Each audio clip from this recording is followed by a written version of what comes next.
Hello there, and welcome to the Stay Off My Lawn podcast, where we'll have a little fun, lots of laughs, and discussions on the common sense that needs to be applied to a lot of today's world news issues. And now, the disclaimer. Stay Off My Lawn is not intended as legal, medical, or financial advice. Void where prohibited. No purchase necessary to win. Open to legal U.S. residents 18 or older in the contiguous 48 states. Any resemblance to anyone living or deceased is purely coincidental. Actual price may vary. Only use as directed. Not a member of FDIC. And now, here are your hosts, Mike and Richard.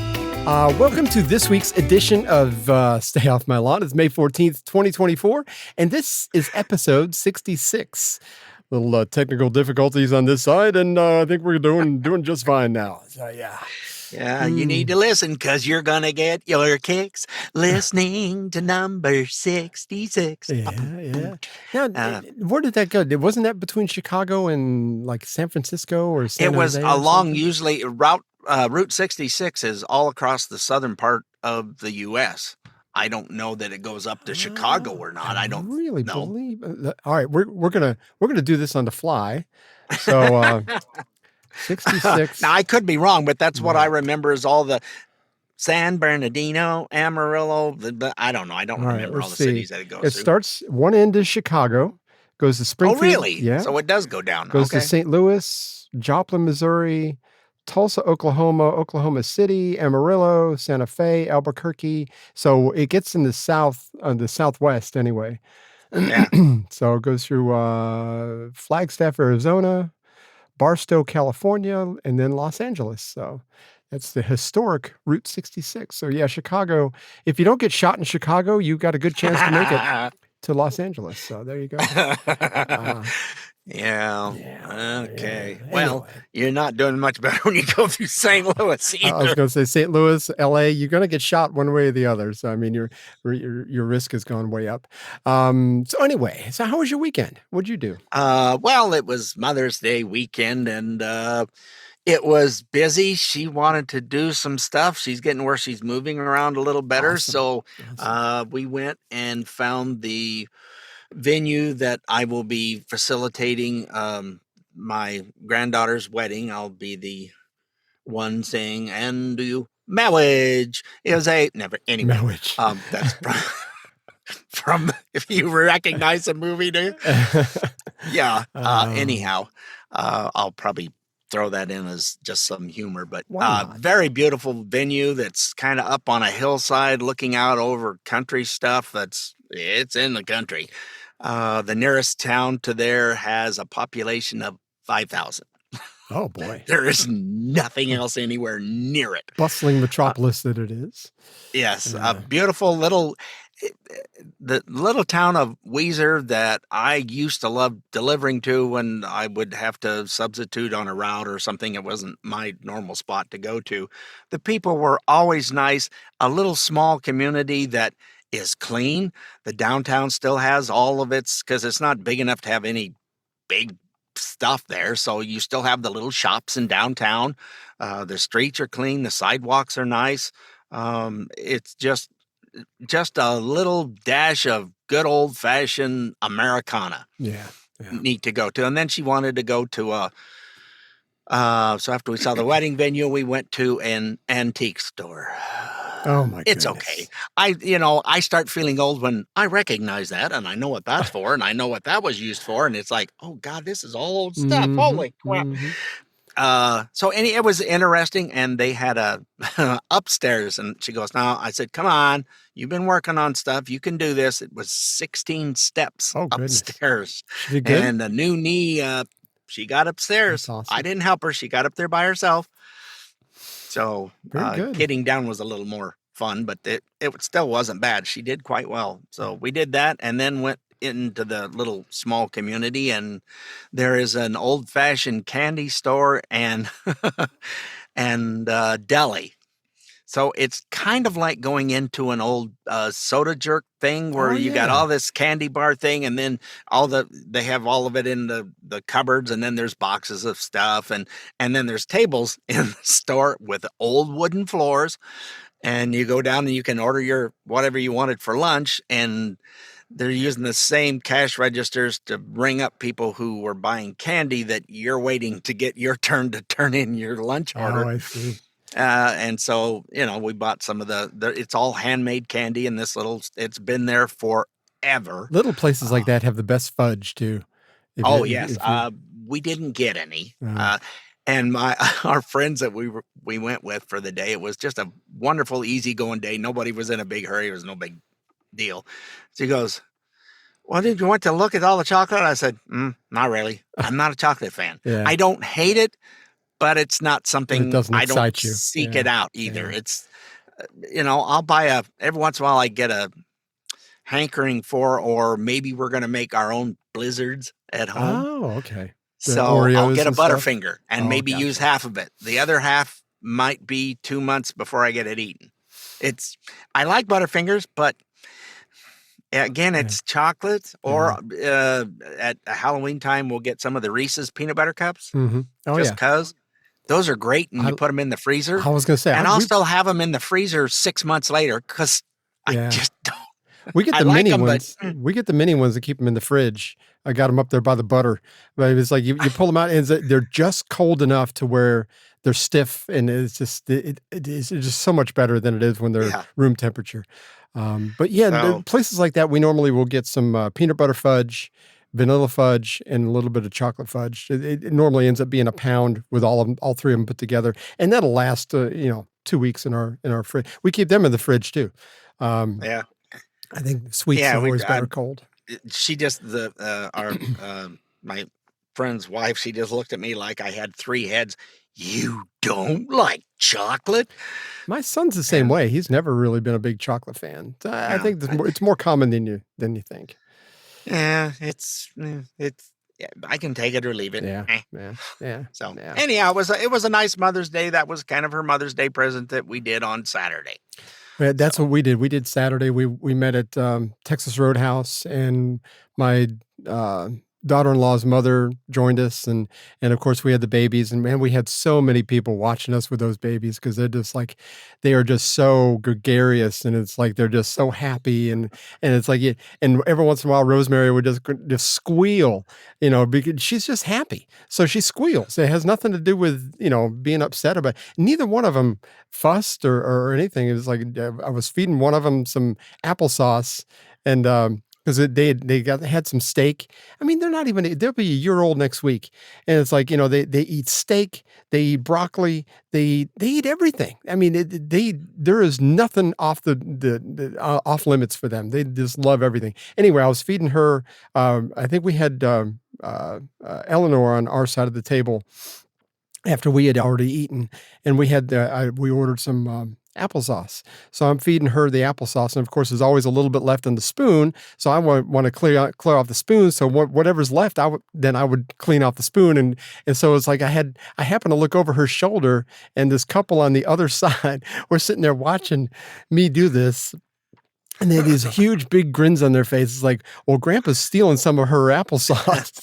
What's wrong with him?" Type thing. I was just cleaning off the spoon, and it was just, it was a great time. We had an excellent time. So that was a good Mother's Day for everybody. So I think that's yeah, awesome. Yeah, yeah. they're 1 year old, and the personalities Oh my are just gosh, about one, and the personalities are coming out, and they're a hoot to be around. they They'll be are. toddling around in no time. Oh yeah, Rosemary's already almost walking now, and Eleanor. Yeah, it's just funny how identical twins can be so different, personality Yeah. wise, developmental wise. They're just very different people. It's really interesting.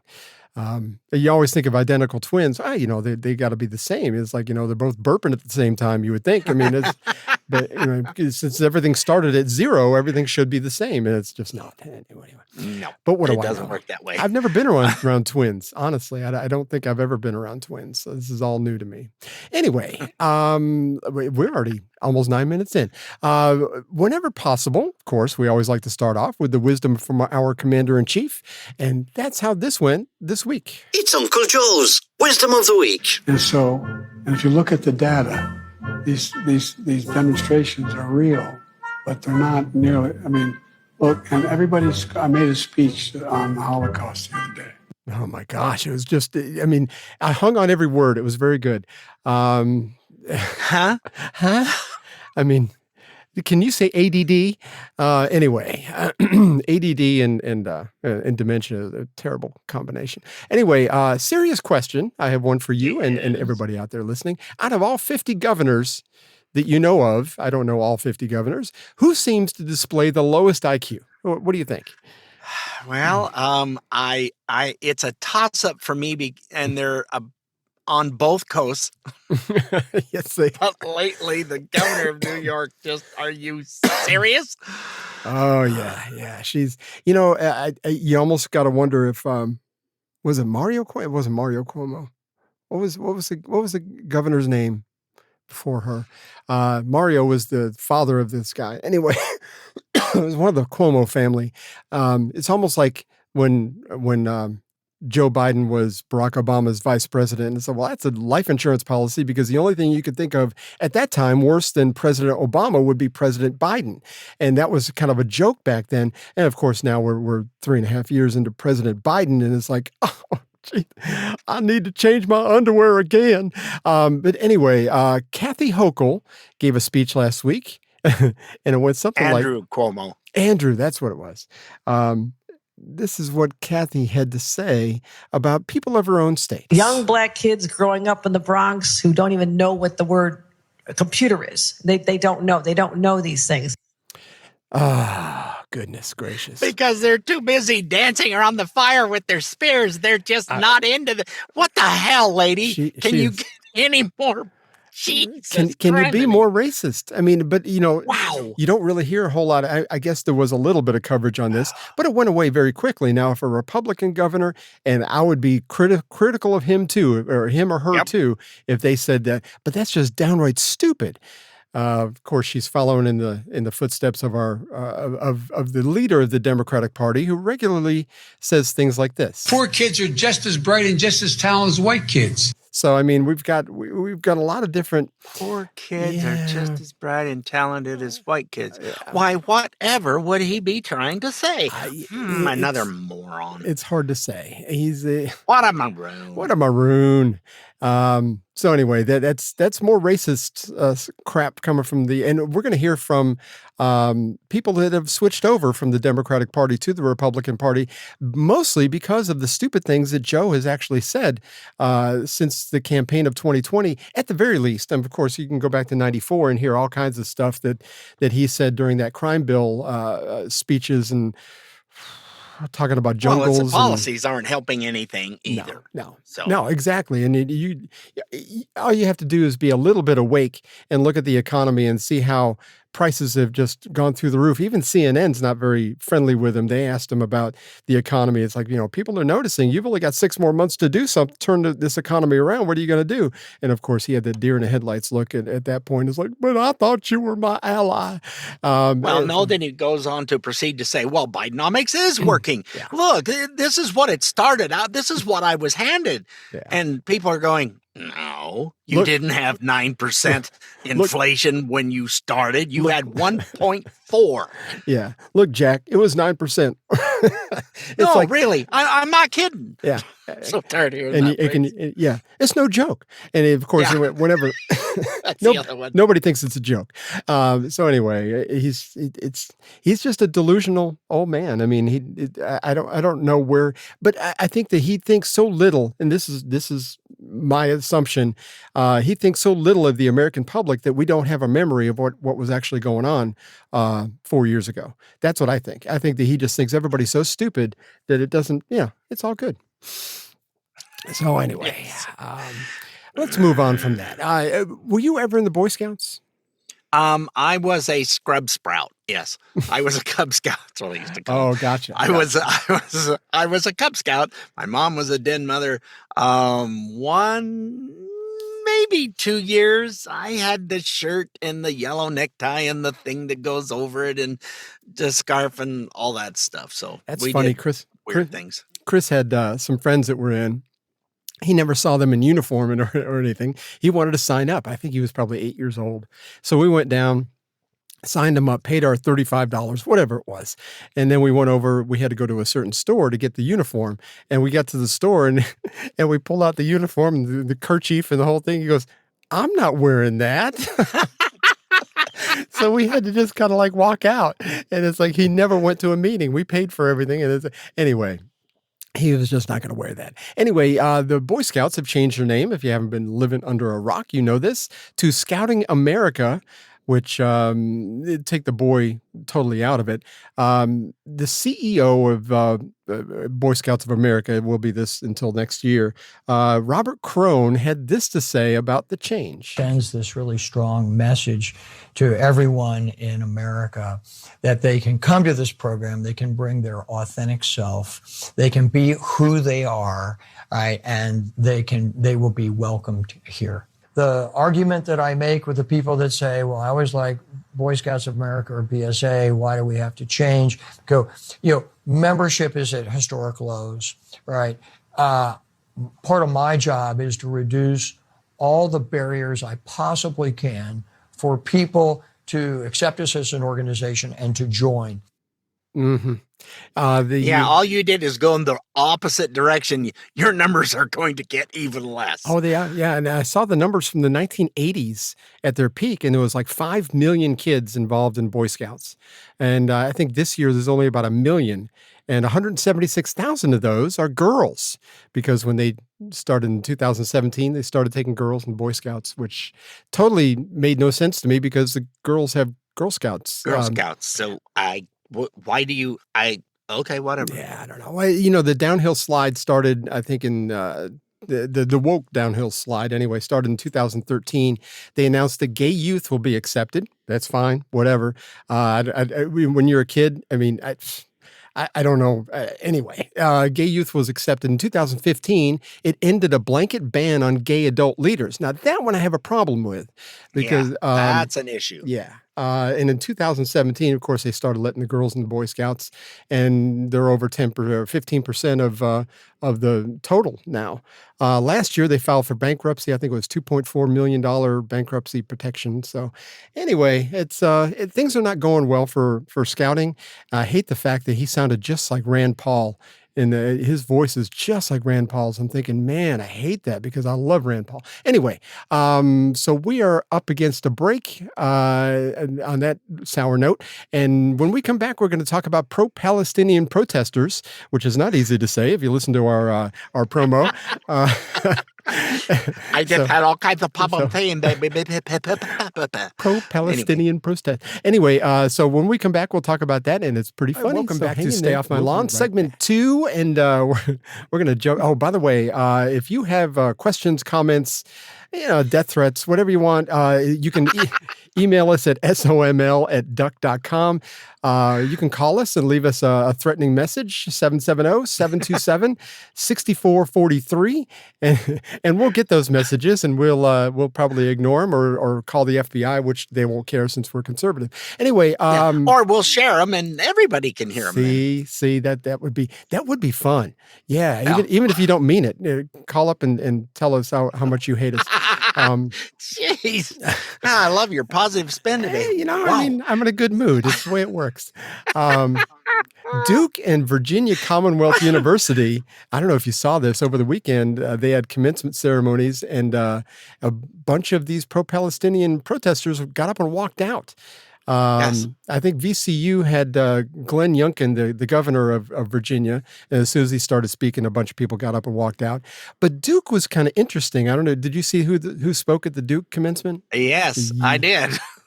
Oh my gosh. He was probably going to speak about nothing. Yeah, exactly. Probably the most least controversial person that I can think of, Jerry Seinfeld, because he's Jewish, for goodness sake, got up there to speak at Duke, and a bunch of people got up and walked out just because he's Jewish. Oh my gosh. What have we started in this country? It's crazy. Well, it's coming from the indoctrination that they're getting at the indoctrination camps, that they're paying lots of money to send your kid to this indoctrination camp. And if you took all of these kids who are doing all this blah, blah, blah about pro-Palestine, they don't know anything that there's hardly any Palestinian. It's all Hamas. Of It's all course. run totally 100% by Hamas, who uses the Palestinians as human shields for all of Absolutely. their activity. Yep. But, that's neither here nor there. They need to go over there and see how they're protesting and speaking out, and being a female, how you're going to make it in Yeah. Palestine. Did you see the guy who walked up to these people and they were shouting from the river to the sea? And of course, he asked them, what river? They don't know. They have no idea. They don't know. What I sea? was just They told have- that they did. Exactly. It's really important, though, I I'm- think, sort of. He also asked him, he goes, aren't you doing cultural appropriation with the hijab and everything? And it's like, you're a white girl. What are you doing? And it was like, it was actually pretty funny. And, but I mean, they don't like to have the tables turned on them, but Well, anyway. they don't know what they're doing. They're told this is what you need to say. Here's what the problem is, and you just need to follow along with what we told you. And they do, and then they haven't got a clue why. Weak-minded people, man. It's like you want to be with the cool kids, you need to be a pro-Palestinian protester. I don't think so. Anyway, at Positively. positively. Positively perfect pro-Palestinian protest. I can't believe I got that out. At Princeton, there's another P. At Princeton, they held one of the protesters held a press conference, and this is totally emblematic of the youth today. I watched this and just went, seriously? Do you understand what you're... Do you even hear Is this yourself? a comedy routine? I didn't know. It does sound like a comedy routine to us. Anyway, if you're conservative, you're going to laugh. If you're not, you may not. But this is overused today. They're overly dramatic, principled to things that don't make sense or they don't understand. And here's how that went. This is absolutely unfair. My peers and I, we are starving. We are physically exhausted. I am quite literally shaking right now, as you can see. We are both cold and hot at the same time. We are all immunocompromised. And based on the university's meeting yesterday with some of our bargaining team, they would love to continue physically weakening us because they can't stand to say no to unjust murder. I hate it when it's hot, but at least it's not sticky. I hate it when it's sticky. They're going to put Penelope on the tracks. I swear they are. Where's Dudley Do-Right when you need him?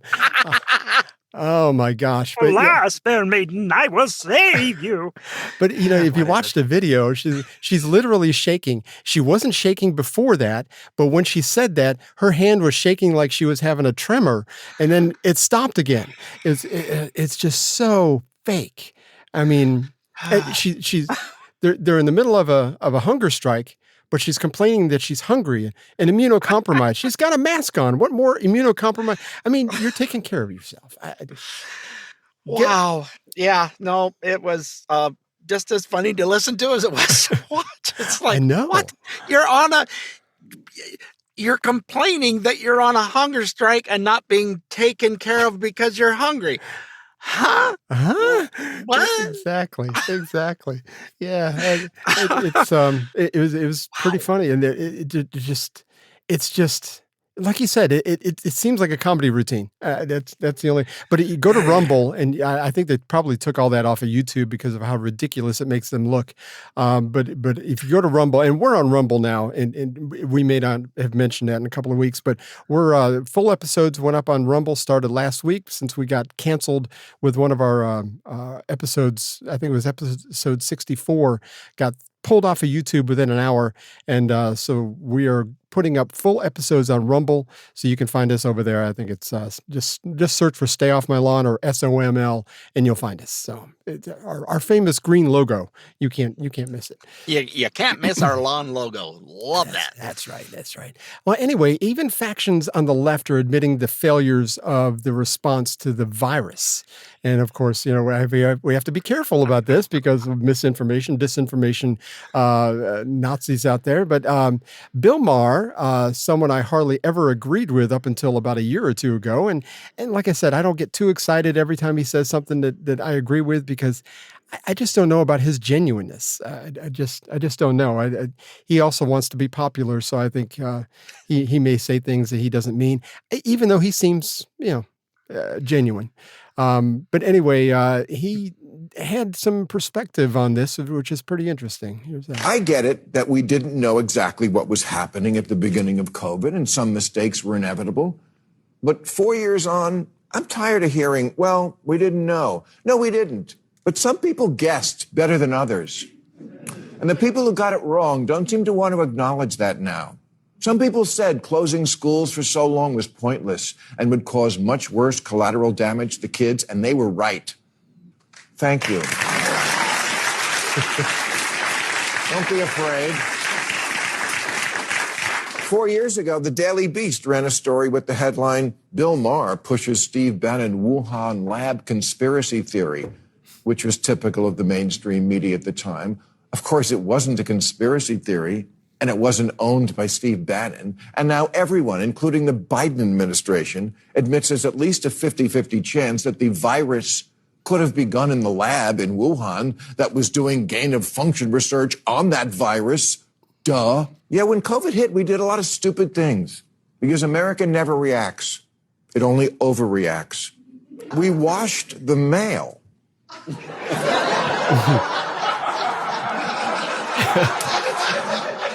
We played baseball in front of cardboard cutouts.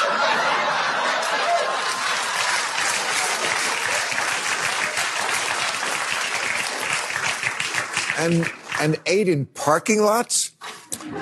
Or with inflatable dolls? They closed the ocean.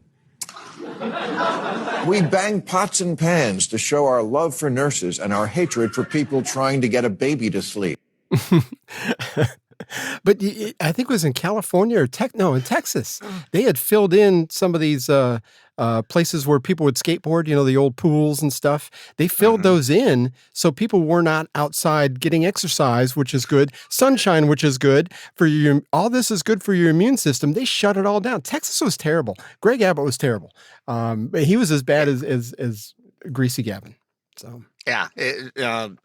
Around here, there were some places, especially if you were going to go see a doctor, it was mandatory. You were not allowed in the building without a mask. I'm not going to fight that. Going to the grocery store, I think we wore masks maybe twice, and then I'm not doing this anymore. Yeah. People just would give you a dirty look, and it's like, okay, whatever. See, You're wearing yours. You're protected, and you probably have the shot, so that I'm protected because you won't give me the that logic was lost back then completely. Hey, if you've got the shot and you're wearing a mask, why do I have to do anything? I should be fine. Yeah. I could walk through and cough right in your face, and it should be just fine. And really, I would. Anyway, we wore it more than twice. It was probably about 6 months worth. We would walk around. Of course, it was below my nose, which I would get some feedback on. If somebody would say, it's just so funny, and you still see people once in a while, at least around here, wearing a mask in a grocery store, and I'm like, I just don't understand how sick or how immunocompromised, unless you're a Palestinian protester in Princeton. How in the world? What are you afraid of? Anyway, I just thought that was it's crazy. And you got something else there from Chris, don't you? Megyn Kelly was talking to Dr. Drew Pinsky on this almost ran story from ABC News just recently, and here's what she had to say. I happen to know that ABC News spiked a big story they were working on young cardiac deaths in relatively young teenagers, like 17, 18-year-olds. They were preparing a report and suddenly it got pulled. Why? Why would you pull a report like that? Like in the wake of COVID, in the wake of vaccines. And I'll bet you dollars to donuts is because it was leading down a road that would have looked like they were questioning the safety of vaccines or heart health in the wake of the pandemic.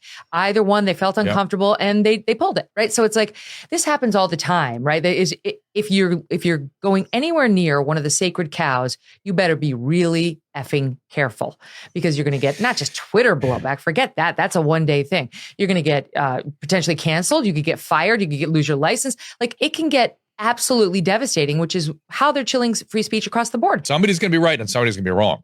And until we get that answer, we can't know who that is or what we should be doing. Again, we can't even render informed consent to patients.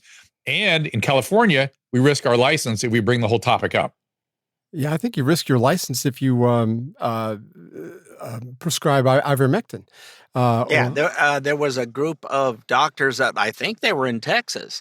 One of them, it sounded like she was from like the Jamaican Islands or something, but she was having great success treating them with ivermectin and hydroxychloroquine. And they were cured and out the door, no big deal. They've also discovered that putting them on the ventilators was the wrong thing to do. Yeah. Oh, that caused a lot of problems. Remember them complaining that we didn't have enough ventilators at the beginning? Yeah. That we needed to import more. The previous administration didn't prepare well. And it's like, and like you said, the ventilators were almost a death sentence for people when they put them on there. They couldn't get off. And it seems like the medical community, and I lay this at their feet, they should have known better. They just should have known better. Anyway, and of course, we know that you could get canceled, just like Dr. Drew said. You could get canceled. You can get all kinds of blowback from this stuff. And just because we brought it up a couple of episodes ago, and this one may get thrown off of YouTube too, because we've breached the whole subject again, which is fine. Whatever. Wow, there's lots of it just since that's happened over in Europe with AstraZeneca. They admitted that it's causing the heart issues. They admitted that it's causing the blood vessels to coagulate. And I saw because I talked about it before, somebody from a funeral director that was talking and had all these jars of, it looks like worms in them, but he goes, I can't even embalm people because it keeps plugging up my equipment. This stuff won't even dissolve enough to go through my equipment. And he had all the proof of it. Yeah. So you can hide it all you want. It's out there. And you would think that the mainstream media, if they were actually journalists, you would think that they would want to get to the bottom of that and actually report on that and say, we don't have journalists. Yeah, no, we certainly do not. Speaking of no journalists, when we come back, we're going to hear from Chris Cuomo. I'm going to start all over again. Chris Cuomo, I hate that name, talking about ivermectin, and he's got some interesting, he's changed his history on how he described people that would take ivermectin in the past. It's pretty bad. Anyway, so hang in there. We'll be right back. Stay tuned for more of the stay off my lawn peed. But the thing. Anyway, they'll be right back. If you're talking, they will hear you. Why are we getting killed like this? Kyle's not here. Got caught drinking beer in the park a couple of nights ago. Really? Yeah. 0 tolerance. He's out for the season. Harsh. Hey, he knew not to drink. We've made that clear to all of our kids, right? No, not really. Bill, if we don't tell them what we expect and why they shouldn't drink, how are they going to know? Talk. They hear you. For more information, visit underagedrinking.samhsa.gov. You try.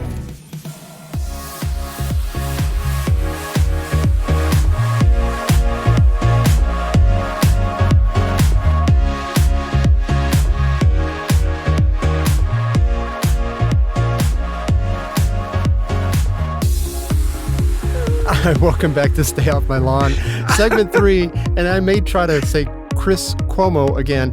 Oh, I got that out. There you go. Very good. It was very wonderful. Chris Cuomo was just perfect. Hey, look. Thank you. What do you think I am, a voice actor or something? I'm supposed to be able to say things? Anyway, back when doctors were trying to prescribe ivermectin, or when people were going to feed stores to get ivermectin, which was a terrible idea. That's completely, it's the same stuff, but it's at much higher doses when you're going for a 700-pound horse or something. Anyway. 700? Try about a 2,000-pound horse. But 1,500 anyway. They then prohibited doctors from prescribing it because, they had, anyway, Cuomo did it again. Had some very strong opinions on that drug, and this is how that sounded back then. Ivermectin, a dewormer, really? Yeah. They need to be called out and shamed. So resistant to reason and reliant on lies that they would rather try poison. You're not a horse. You are not a cow. Taking a drug that's given to livestock as an anti-parasitic. It doesn't work. Please don't take it. He had some very strong opinions. So for a guy that I can't say his for all name. the parasites that I've got, oh no, wait, those are Democrats. Yeah, so. it's I don't probably won't work for them. It's a different parasite. Yeah, it's the same thing. They're blood sucking. Anyway, but recently he was interviewed on the PBD podcast. Paul Bet David, and he's got a great podcast, and I'll promote any podcast. I've got a couple of podcasts that I think are fantastic. That was very good. He really gets to the root of a lot of the subjects today. He doesn't pull back at all. But Cuomo has changed his mind very strongly, and this is why. I'll tell you something else that's going to get you a lot of hits. I am taking a what do they call it? Like a regular dose, whatever. They're trying to build up of ivermectin. It's cheap. It's not owned by anybody, and it's used as an antimicrobial, antiviral in all of these different ways and has been for a long time. They were wrong to play scared on that. Didn't know that at the time. Know it now. Admit it now. Reporting on it now. Because I think that's the job. The idea that, well, you were a vaccine proponent. Why wouldn't I have been a vaccine proponent? Now there are questions. Oh, no, but I knew at the time. No, you didn't. What you knew was that there were people telling you to be resistant to what the government was telling you to do. Like Bill Maher said, it's like some people guessed so much better, but you hear how he's kind of like softening those views that he had in the past. Yeah, it's Jiminy Chris. I know. Yeah, and notice how he's pointing fingers everywhere. They were wrong. Exactly. You were pushing this stuff and saying it was bad. And the reason, the theory on it is, I guess we'll say, the reason they didn't want you using it, and it did work along with the hydroxychloroquine, it was a wonderful combination, is because both of them are generic and cheap. They were cheap. And boy, you can't have Big Pharma putting out stuff that's cheap. They got billions of dollars to make off the federal government. And for a while, Florida was allowing it and having it brought in. They shut down the warehouses, and none of it was allowed to be taken out of warehouses and shipped down to Florida. I didn't know that. I know that they made the switch over to the what was the other things that they did? They had infusions of I thought I would be able to come up with it. But anyway, they were doing infusions of something, and once the ivermectin dried up. But yeah, I mean, it was working. And let's not Cuomo's thoughts on this whole thing. He, like you said, he made it sound like it was they. It was him. And it's not just about being wrong. It's like a true journalist, a true investigator will be, well, we don't know, because this doesn't seem like it would be for this. It's an antimicrobial. It's an they use it in Africa for dengue fever and that kind of thing. And it's like, right. It's not just a horse dewormer. Right. Yes, it does work for the horses along those lines. Yeah. But it's a medication that, like he says, not owned by anybody. It's a generic thing. Anybody can make it. And I think that's what I mean. When it comes down to the journalistic part of this, it's like, it's okay to question it. If somebody says, well, we've got ivermectin, it seems to be working. It's like, why would you poo-poo it so harshly? It's not just about being wrong. He was wrong while being so cocksure about ivermectin that he had, he was giving his medical opinion to America rather than from the anchor seat of CNN.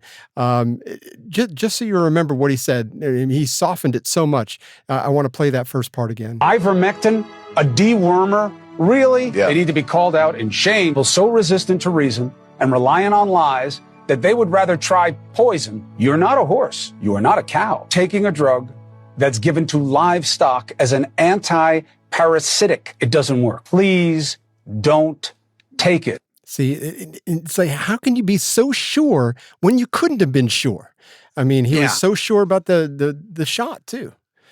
Yeah, it's not they, them, and those guys. No. Find a mirror and do a pointing, will you? Exactly. It was because him. It was you. Yep. You were pushing all this stuff. Yeah. No, taking it's never affected. Me at all. Yeah, it's never been an issue with me. Well, I mean, at least it hasn't affected you like that. Exactly. That's a good thing. So anyway, I don't have any I don't have any respect for. Look, I'm just changing my mind. I've got more information now. I'm changing my mind. No, you were telling people that they were being stupid and wrong for going down this route, even though their doctor said it was a good idea. I think that's way over the line as far as a journalist or somebody on some news talker on TV. Mm-hmm. I like these. Are we still talking about this? Just get over it, will you? Yeah. No, you pretty much humiliated and put anybody down who wasn't one of you. Yeah. And I think that's what you have to be a Democrat, though, unfortunately, is that you have to buy into all the talking points and just throw all your reason or all your critical thinking out the window and say, okay, I'm on board 100%. I'm going down with the ship. I don't know. Anyway. Yeah, I think the Titanic had better chance. Anyway, HR 7109. This is a bill. We're switching gears here pretty quickly. That requires any questionnaire used in the decennial census to include a checkbox or other similar option for respondents to indicate, this is what I got off the website, to indicate whether the respondent and each household member is a U.S. citizen. Remember when Trump brought this up back when he was president, they shot it down pretty quickly because they said that was racist. And it's like, I think as a citizen, we should at least be able to delineate between citizens and non-citizens.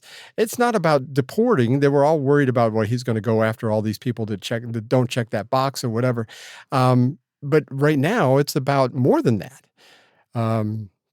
So why is this inclusion of the census this box in the census a big deal? Louise, anyway, yeah. Really, really big deal. It is a big deal. Louisiana Representative Clay Higgins, and you and I both like Clay. Oh, yes. He explains this very well in a speech he just recently gave. I thank the gentleman, and my colleague from Maryland has stated that this bill is perhaps unconstitutional. Under our Constitution, he has every right to lead an Article III challenge to the constitutionality of this bill, which I expect that they will.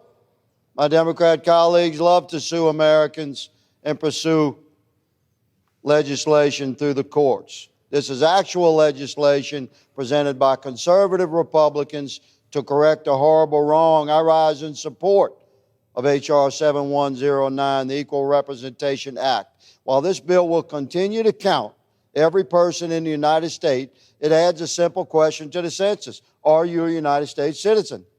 While the decennial census must count every person in the United States, which I agree with, Mr. Speaker, the problem is the level of illegal persons that now live in our country because of President Biden's failures at the southern border. It took 240 years to accumulate 30 million illegals living in the United States. In 4 short years, President Biden, under his policies, will have added 15 million. Talking about 45 million illegals persons living in the United States, that's the equivalent to 60 congressional seats. Now, most of those illegal aliens will be drawn to live primarily in sanctuary states and cities. This thwarts the fair representation of American citizens in the House of Representatives, foundationally altering our representative republic. This important piece of legislation enables us to fairly and accurately apportion congressional districts based upon equal representation of American citizens. I urge my colleagues to seek the truth and to support this bill. I yield. Yeah, I really, and there's a lot to unpack there. But if you think about what he said as far as the illegal immigrants that are in this country, 240 years it took to get 30 million illegal immigrants that are living in this country, and we have gone up by 50% in 3.5 years under Biden's open border policy. Yeah, it's just flat out and out treason. Sorry, there's just no other word for it. It's you're supposed to protect our borders. The only thing that he goes to courts over is when Texas says we've had enough. We're putting our own razor wire up and we've had enough because you're not doing anything. Yep. And then he tries to sue that they can't do that. No, Nope. they can. They sure can. And yeah, he's lost a lot of those, all those court cases that when, especially Texas comes up with. One after another, he's been losing. They don't like it when the Supreme Court says, no, oh, it's just when it's a 9-0. Sorry, it's supposed to be constitutional stuff here. How often have you ever seen a 9-0 decision from the Supreme Court? It's almost always along party lines. It's almost always 6-3, maybe 7-2. But anyway, and there's been several of the 9-0s, and the latest one I saw was 8-1. Was it? It's like, hey, come on. That's rare enough. Yeah. Yeah. And anyway, this HR 7109, the point is, and Representative Higgins brought up, is that without that check box, we're going to add 60 seats. If because everybody who fills out the census, we've gone up so much in population, and they're all going to be Democratic seats. I mean, you can see there's those signs at the border talking about Joe Biden and reelect Joe Biden. Those all that propaganda is down there. Well, they've got messages in Mexico and the porta potties, if you will, that are along this trail that they take that says, "Don't forget when you get to America, be sure and vote for Joe Biden." Absolutely. Why are you telling illegals to vote for Joe Biden for? Well, first of all, it's illegal for someone at this point, anyway, for a non-citizen to vote in a federal election. But it did. This legislation did pass the House. It's going to the Senate this week. I'm not sure if it's today, but it's going to be up there this week. On a related note, last week the SAVE Act, which stands for Safeguard American Voter Eligibility, was introduced, and Chip Roy had to talk about it on TV, and here's what he had to say. To be able to say, look, you've got to provide citizenship, proof of citizenship, documentary proof of citizenship to register and to be able to vote. We think that's a baseline. If you're voting in a federal elections, it's purely constitutional. A lot of my friends, look, I'm a limited government guy. I don't like the federal government telling states what to do. But in the United States, if you vote and you vote in federal elections, you're determining the president of the United States, you better be a citizen. This is simple. This is not a hard question. Republicans should stand up and say, you will be a citizen to vote in federal elections in the United States. That's what our bill does. I don't even see how this is Republican Democrat thing. Why would you want non-citizens to vote in a federal election, in any election? Yeah, and showing ID, which is another one of these. Kathy Hochul was doing stuff, and then a guy man on the street was asking people. He was asking folks. I think he was in California or something. Excuse me. And then he went to New York and the Bronx, and people that walk by and they're going, "Of course I got ID. Why wouldn't I have?" Everybody. And they're going, "Yeah, you just go down. It's on 120th. Right down the way is where the DMV is." "Yes, I know where that is." And people were just indignant. He goes, there's just people saying that you folks don't know how to do this. In fact, it's your governor. And they went, "Say what?" Yeah. Again, that's elitist, ivory tower, Democrat talking points or thoughts, is that, these poor people, these dumb people, these black people, these Hispanic people, they don't know how to get an ID. Those poor people. And to me, that's just one of the most condescending, crappy attitudes towards citizens that vote for you, have voted for the Democratic Party for 50 years. How can you talk to them like that? It's just, I just don't understand. That's just totally wrong. That's not how you treat people. That's not how you talk about folks. Everybody's got a right to the education and stuff in this country. And if you don't know how to do that stuff, what rock have you been living under? Exactly. It amazes me. Anyway, we're up against a break. When we come back in our last segment, we're going to hear from the former New York Giants linebacker Lawrence Taylor. He spoke at a rally over the weekend, and it's good stuff. So hang in there. We'll be right back. The Stay Off My Lawn radio show and podcast. We'll be right back. Kit Kat is brewing up a new mix with creamy mocha flavor and delicious chocolate. Introducing Kit Kat Duos Mocha and Chocolate. Have a break. Have a Kit Kat.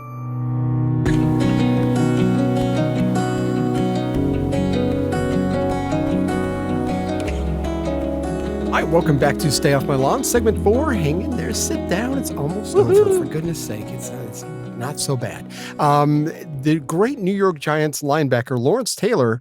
Now he's had some strong political opinions in the past. And I think you've Yes. heard a lot of these things, right? I mean, Yeah, he was when he played, he was just this one gray. He pushed that gray line right up against the black line. oh yeah. I mean, it was still within the rules, mostly etiquette wise, sometimes not so good, but he played hard. Yeah. He played really, really hard.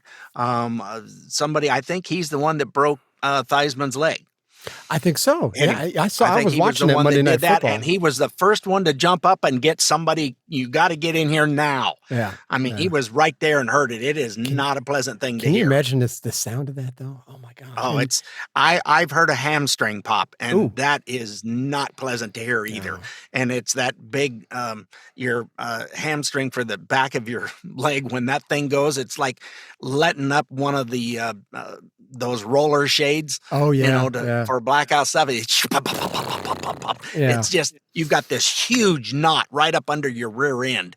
That's your hamstring is cut, and it's I remember not a when pleasant when I thing. broke my bicep tendon, I felt like a knuckle popped right at that joint. I didn't hear anything, but I was in the warehouse and it was loud.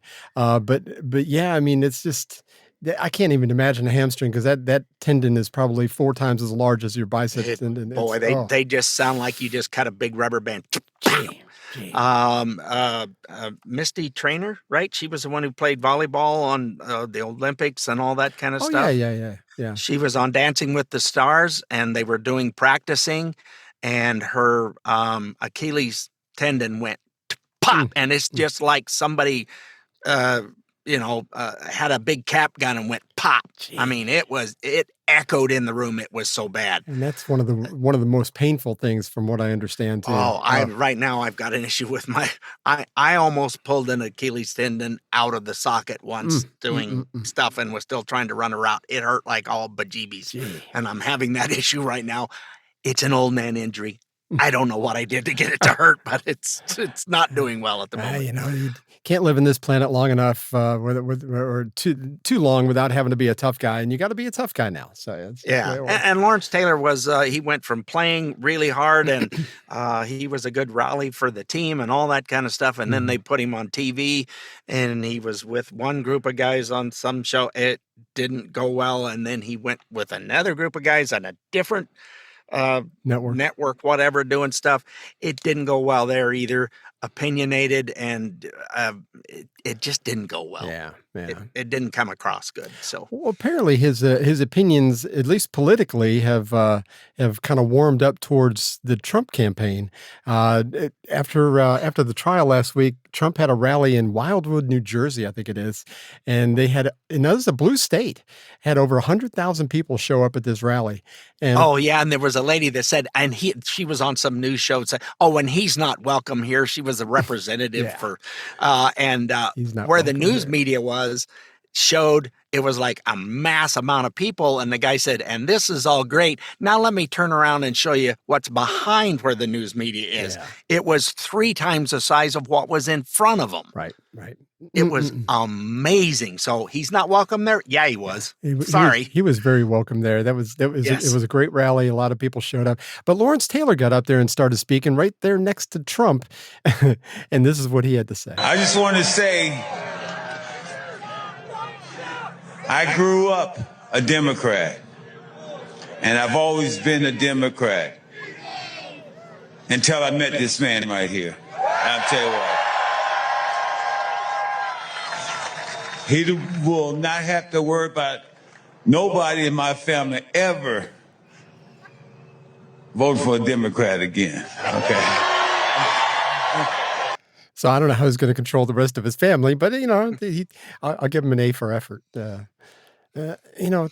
Common sense seems to be winning among people that normally vote what Democrat. you've got is the news media is losing their narrative about how horrible he is, and go ahead, keep dragging him into the courtroom because that's the best advertisement he can get. It just shows the stuff that they're trying to do is so politically motivated. And that's, not an opinion. You can look at it and see and do some research on it, and you go, this was a non-issue 8 years ago. Why is it being brought up now? And and poll numbers being what they are, sometimes they suck, sometimes they're accurate. But I mean, every time they report on anything that's going on in the courtroom with him, his poll numbers go up. Every time he gets attacked, every time he gets a gag order put on him, he goes up every time. So yep, it's and all the stuff that they're saying about Trump now, the media keeps talking about and bad mouthing him. It's all, well, he's gonna. Mm-hmm. Well, he had 4 years. If he was gonna, he would have done it 4 years ago. Yeah. The gonna is done gone by, folks. Sorry.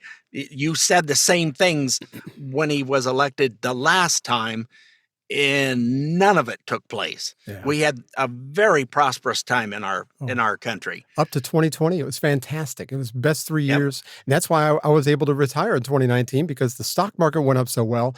Cost of living was down. Inflation was down. Everything was better, so much better. Mm-hmm. But these people that have these opinions, these people that are out there protesting against Trump, they're very similar to the Palestinian protesters, like we were talking about earlier. They understand the talking points, but they don't have any depth to their understanding of what those talking points are. I'm sure because that a lot of them are paid protesters, and they don't know any more than what they were told to hold the sign up for. True. All I They know haven't is got that a clue. Soros's check cashed. That's all I know. That's right. But it's like, I think I sent this whole thing to you with somebody came up and asked, what name something that racist that Trump has done, because that's one of the big things that he's a racist. Well, name something racist that he's done. He's had people killed. Who's he had killed? It's like, they go on and on and on. They have no depth, no understanding. They've not read one article. All they know is that they've got some kind of bullet point paper that they memorized, and this is what Trump is, and it's not working anymore.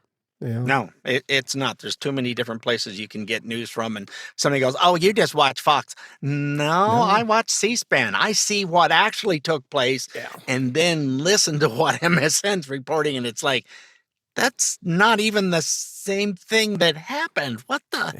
I haven't watched Fox in 2 months. I have no idea, because they've kind of gone off the rails in different ways to me.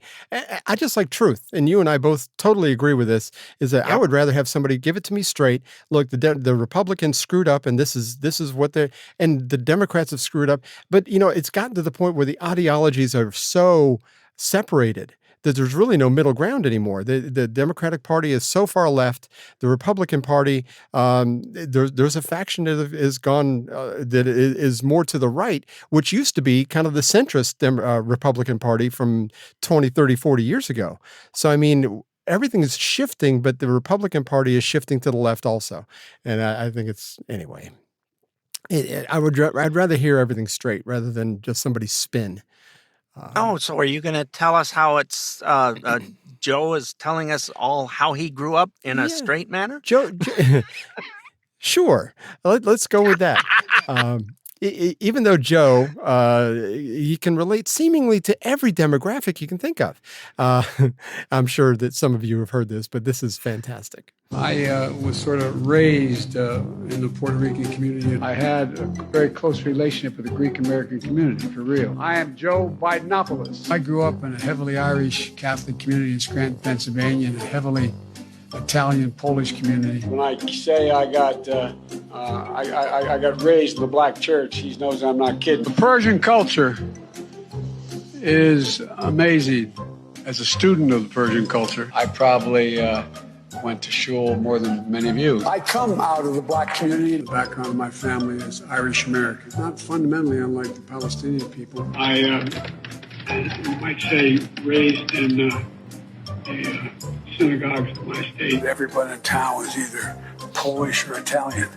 I grew up feeling self-conscious. My name didn't end in an SKI. I was raised in a neighborhood where I felt self-conscious. My name didn't end in O. That's kind of how I was raised, like so many Americans of of Irish heritage. In HBCU in your home state, Mr. President. Let me tell you, forget about it. That's right. That's where I got raised, man. Just like rabbis, synagogues, and Jewish community centers in your hometown, and that's the tradition I got raised. Hard-working people, the middle class, the neighborhoods I got raised in. I was raised on GM. I was raised by Danny Inouye. I was raised by a righteous Christian. I got raised on automobiles. poor Richard, about halfway through, he ran out of fingers of demographics. I was up to 10 and went, he's still going. How many times did he move? And I know. where are all these communities at in Scranton, Pennsylvania? Yeah, was he homeless? Was he moving around to different places? I mean, the Polish the Polish and Italian communities, and I'm like, you got to be kidding me. But people will still back him up. It kills me. It kills me. Well, he was in those communities while he was driving a truck. Oh, that's right. That's right. And what else did he? Yes. And he used to be an instructor. He used to be a teacher at the University of Pennsylvania. Has never taught a single class in his life. They did pay him though. They paid him, what was it, $1 million a year? Something like that. Yeah, Gosh. it was a really stupid amount of money. I don't know if he's ever even been in the office over there, but he's never taught a class for sure. Oh, gosh, that was that was almost a palate cleanser in and of itself, because that was just, that was pretty close. Cracked me up. It was humorous. I'm not sure a palate cleanser, but it was very humorous. So, that being said, what do we have for a palate cleanser? We have a Paul Harvey for cat lovers. This is about one specific cat, but it's very good. I'd not heard this one before. If I had, I'd forgotten, but it's very, very good. So here we go. And now, the rest of the story. Once upon a time, there was a fair-haired farm boy named Jim who had 25 cats. Most of them lived out in the barn and chased mice. A few were beloved house pets. All of them had names. Jim's cats were more than farm animals, you see. They were family. Each was distinctly recognizable not only by appearance but by personality. Each had its own habits and quirks, its own needs and sensitivities. Jim found something to love in every one of them, and each in its own way returned the affection. Since infancy, Jim was plagued with severe asthma. It almost killed him when he was 9. The chronic illness kept him in bed a lot, but Jim's frequent confinement never became impossibly lonely, for there was always at least one cat nearby, one little whiskered, wide-eyed friend who seemed somehow to understand and to care. Those were the memories that Jim took with him from the family farm near Fairmount, Indiana, into adulthood, into a $1.60 an hour ad agency job, and a small apartment in Muncie. And then one day he fell in love. Her name was Carolyn. She was pretty and she was fun. He proposed and she accepted. And then one evening after they were married, Jim learned the rest of the story. The couple visited a friend's house for the first time. They were greeted at the door. 5 minutes later, Carolyn's eyes suddenly became teary and red. Jim, puzzled and concerned, asked what was wrong. By then, his bride was scratching and sneezing. She turned to their host. "You have a cat," she declared. In fact, he did not, had no pets, but 2 years before, a previous owner of the house had indeed kept several cats. Well, Jim was astounded. He'd never even suspected his wife's allergy, much less the incredible acuteness of it. Now, what was he to do? He had loved cats since childhood. He had hoped to have pet cats again someday. Now he could not even go near a cat for fear of sending his dear Carolyn into a sneezing fit. Over the years which followed, Jim tried his best to be considerate. He visited cat owners. He cuddled their pets, but always alone. And then, returning to his own home, he would head straight for the laundry room. He would remove all of his clothing, including his socks, and toss everything into the washing machine, and then he would take a shower, washing even his own hair. All of this Jim did for the love of Carolyn. And yet he continued to seek a more satisfying solution to their dilemma, the fact that he loved cats and she could not. And eventually Jim created for himself a paper pet. A cat made of paper and ink and memories. And wife Carolyn was not allergic to him. For Jim, the fair-haired Indiana farm boy who grew up loving cats by the dozens, the frustrated husband whose wife's allergy ensured a catless marriage, he, Jim Davis, at least partly solved that problem, and in the process bestowed upon the rest of us an unforgettable funny paper feline. You may have wondered how life began for a sarcastic, overstuffed, lazy, lovable cat named Garfield. Well, now you know the rest of the story. For some reason, I want lasagna now. It's kind of like my wife would love. We're on property where I could have a horse out in an 1.5 acre pasture that's out there, have a hay burner. I am horribly allergic to horses, just like she is to cats. Oh, wow. I get around them, or somebody's been out riding horses. My sisters would go to a friend's and sneak off and go ride horses and come back and then sit on the couch and stuff. And then if I sat on the couch and was watching TV, pretty soon I'm going, oh, boy. All right, who was riding the horses? Jeez. Making yourself cough. Yeah, well, it was, and I've ridden horses. I'd take my allergy medicine, and in the wintertime, they don't have a big lather. They don't have a lot of dander on them and stuff, and it's not a problem. I did try to do that once bareback. The saddle protects you from things where you don't want hives. Especially men, yes, for sure. It was not pleasant. I was a kid at the time, but oy vey, not good. Anyhow, I understand the problem. I love Garfield. I think he's a hoot. Yeah, we've had cats for the last 30 years, and you know, we did have one. She was a Maine Coon, and I guess she shedded more than others, but it's like that would make my eyes red. But that's about as far as it got. But every other cat is not really. But we've gotten a Maine Coon now, and she doesn't bother me at all. So anyway, I'm kind of a cat lover. They are so easy to take care of. I put a doggy door up in the back. She goes in and out. She's very arrogant and kind of a jerk sometimes. But I mean, they're it's the one, like you said, the Train My Dragon cat. She's all black. All you see is eyes. Whenever Richard and I are doing a Zoom meeting and she gets up in my lap, so she's like, all I see is eyes. So yeah, but you know, I mean, it's kind of a neat story with Garfield. I mean, I had no idea until I heard this. So. Yeah, that's kind of neat. Yeah, I have several barn cats. I got a couple new additions I just saw this morning. So. Tiny little ones. Yeah. Well, anyway, we hope you were somewhat informed and had fun like we did. Don't forget, you can find us on iTunes, Spotify, iHeart, Amazon, Smart Speaker, and of course, we're up on YouTube. We'll see how long that lasts. And we are on Rumble starting last week. We're going to pull up full episodes on Rumble. So. Or you can just go to our website at stayoffmylawn.us for all our past and present episodes. We'll see you next week, folks. Toodles!